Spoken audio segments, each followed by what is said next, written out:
Од уметност одиме на скопска реалност и што е она што се случува со водата во Скопје, пред се затоа што многу ја користат не само што неправилно, туку буквално и со употреба на оние јавни водни средства за вадење на сопствените и ниви, и сопствените плацеви, и сопствените градини, а сето тоа резултира со, ете ќе кажам на некој начин и крадење на водата, но од друга страна и нели страв кај граѓаните дали можеби постои и недостиг и во однос на сите оние други работи кои што ете сме заинтересирани да ги дознаеме. Утринава на терен на нашата колешка Верча Блажевска со водовод и канализации, пак имаме можност да дознаеме детали за се она што не интересира и меѓу другото е многу актуелно токму во овој летен период. Верча, повели. Благодарам, Елена. Добро утро. Поздрав до тебе, Иван. Поздрав до гледачите на Ја сакам Македонија.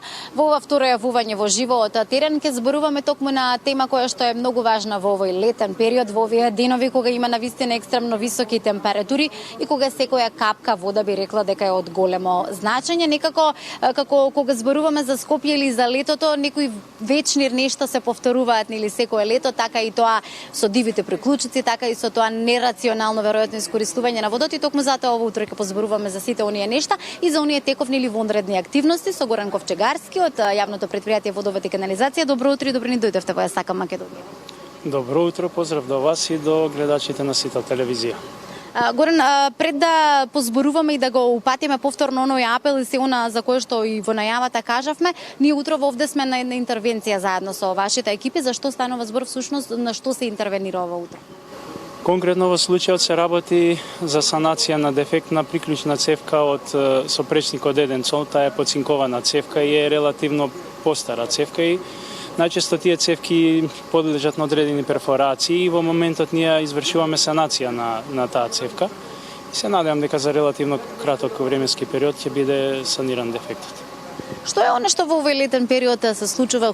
Кои се оние тековни активности кои што вообичаено ги имате, а што е она што е како вонредна активност? Се јавува ли нешто како проблем? Се јавува ли нешто кое што е специфично претежно за летниот период секогаш? Како што спомнавте, нашите секојдневни тековни обврски се да во овој период бидеме постојано присутни на теренот и да ги санираме настанатите дефекти. Во овој период, бидејќи има и зголемена потрошувачка на вода, системот е на некој начин подинамичен, а со сето тоа е причина и за појава на поголем број на дефекти.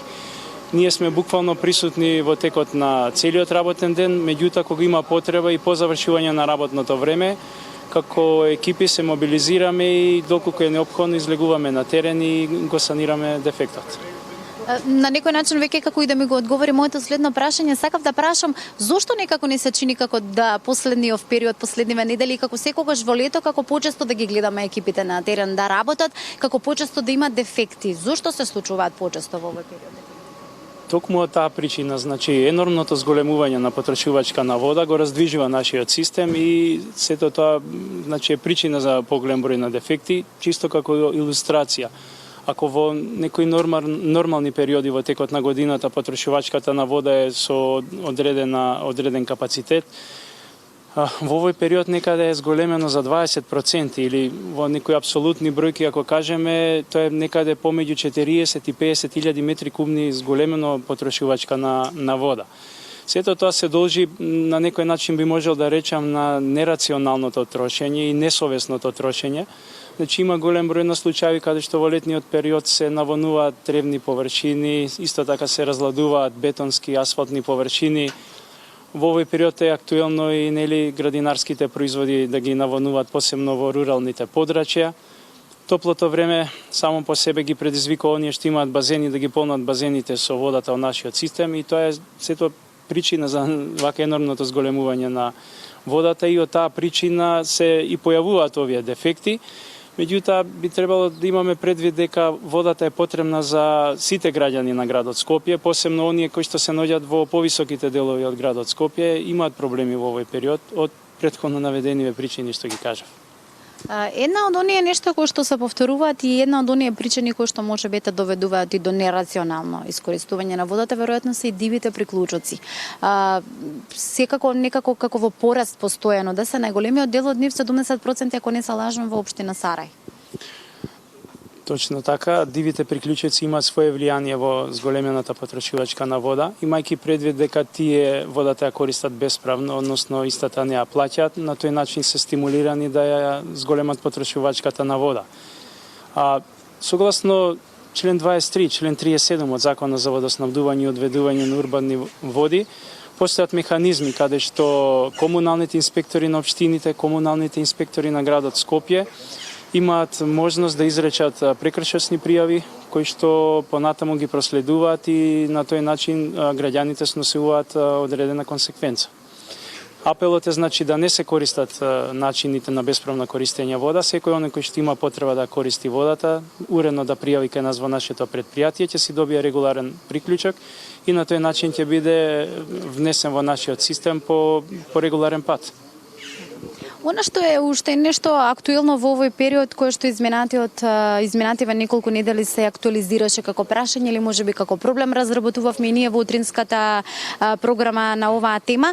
Граѓаните се прашуваат зошто нема толку многу функционални чешмички фонтани за пиење вода. Од информацијата која што и вие ја имате споделено, лани сте известиле дека околу 240 чешмички биле во функција, оваа година 200. Зошто 40 чешмички и помалку и како оди таа процедура за повеќе чешмички, повеќе фонтани функционални со вода? Видете вака, секој една од тие чешмички се води како регуларен објект, да кажем, и за сите чешмички потребно е да има исто така соодветно барање за да се даде приклучок од нашиот систем. Оваа година одлучивме значи да направиме една акција, поточно сите општини беа известени доколку сакаат, имаат потреба на територијата, значи на нивната општина да постојат овие чешмички, да ги прифатат водомерите со цел таа потрошена вода ние да мериме, а исто така истата да биде наплатена. И можеби затоа кај граѓаните ова малку предизвикува, не знам, можеби од недоволна информација, меѓутоа ние мораме да се грижиме за водата. Таа е точно природен ресурс, наш благодете и од причини што нели имаме зголемено потрошувачка на вода, ние бараме на секој начин да го канализираме тоа, односно да го регулираме и целата вода што ќе се троши во системот да се евидентира и на тој начин и оние загуби кои што ние ги прикажуваме нели во текот на изминатата година да бидат во што помал број. А доколку е потребна чешмичка повеќе фонтана некаде функционално со вода, кој е надлежен за тоа доколку некој би сакал да воочи како недостаток во одреден регион, во одреден дел од градот дека би требало да се постави, кој поставува, односно кој на некој начин според закон или според некој правилник решава дека ќе има таму чешма или фонтана? Барањето, како што и претходно спомнав, бидејќи се работи во надлежност на делот на општината, соодветната општина треба да понесе барање до нашето предпријатие, поточно во секторот за технички работи и развој. И од таму се одлучува, например, дали има можности и доколку има можности се издава соодветно решение и на тој начин се реализира тој приклучок на било која чешмичка за било која општина. Горан, изворот Рашче е еден од трите најквалитетни со најчеста вода во Европа. Скопје веројатно има едно од најквалитетните води за пиење. Меѓутоа, ќе имаме ли доволно вода со оглед овој апел кој што го дадовте пред неколку дена, со оглед овие диви приклучоци, нерационално користење на водата и со оглед овие високи температури кои што веројатно ќе ни бидат присутни во текот на целото лето. Ќе имаме ли доволно вода и чиста вода за пиење? Видете вака, за наша среќа оваа година хидролошката состојба е добра со извориштата, значи каптажите Рашче 1 и Рашче 2, така да ние имаме навистина доволни количини на вода. Меѓутоа и тие доволни количини на вода не се доволни за оно што навистина енормно се троши.